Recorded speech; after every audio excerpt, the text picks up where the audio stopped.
Well, on the first, I mean, I I don't subscribe to the view that that the situation is hopeless. I mean, almost by definition, I don't believe any situation is hopeless. Sometimes they're very difficult, and sometimes it's you know, you can see how little few options there really are, but there still are options with respect to what's happening in Bangladesh and the condition of the camps and what's happening to the Rohingya. There are things we can do. All of us can do some things that will actually make a difference. And I think, in fact, our biggest, I mean, President Roosevelt used to say that, we have nothing to fear but fear itself. And the same thing is true for losing hope. It's the worst thing you can do, because despair, we don't have the luxury of despair in the world today. We have to keep fighting to move things ahead, no matter how difficult the situation is.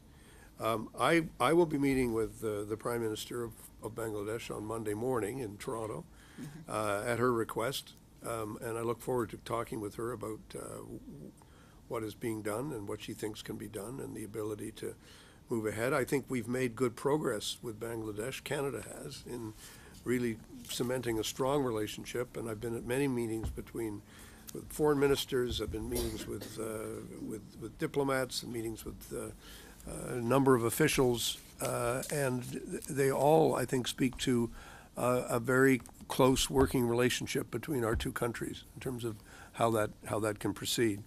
But I think the thing that Bangladesh needs to hear from a number of different countries is that we are not going to leave you alone, let you face this issue on your own.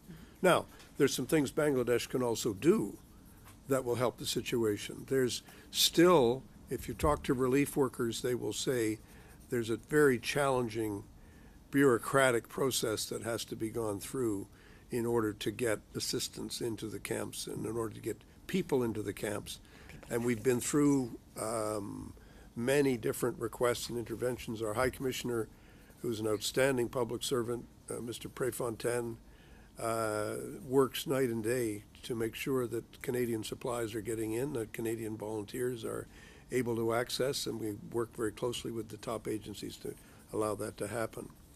On the second question, my short answer would be yes. I do think that the Global Compact is essential.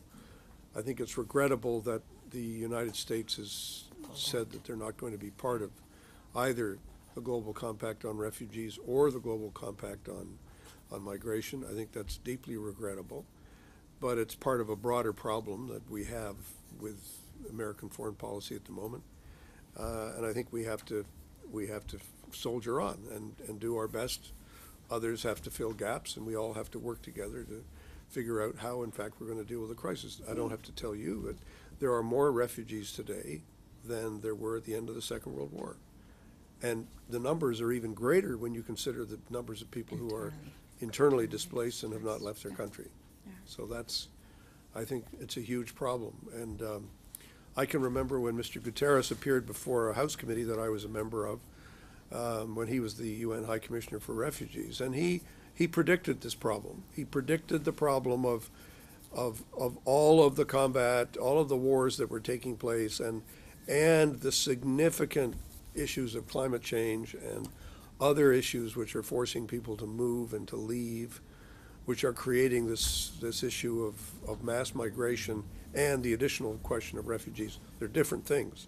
Mass migration is different from the refugee issue, but the refugee issue is huge.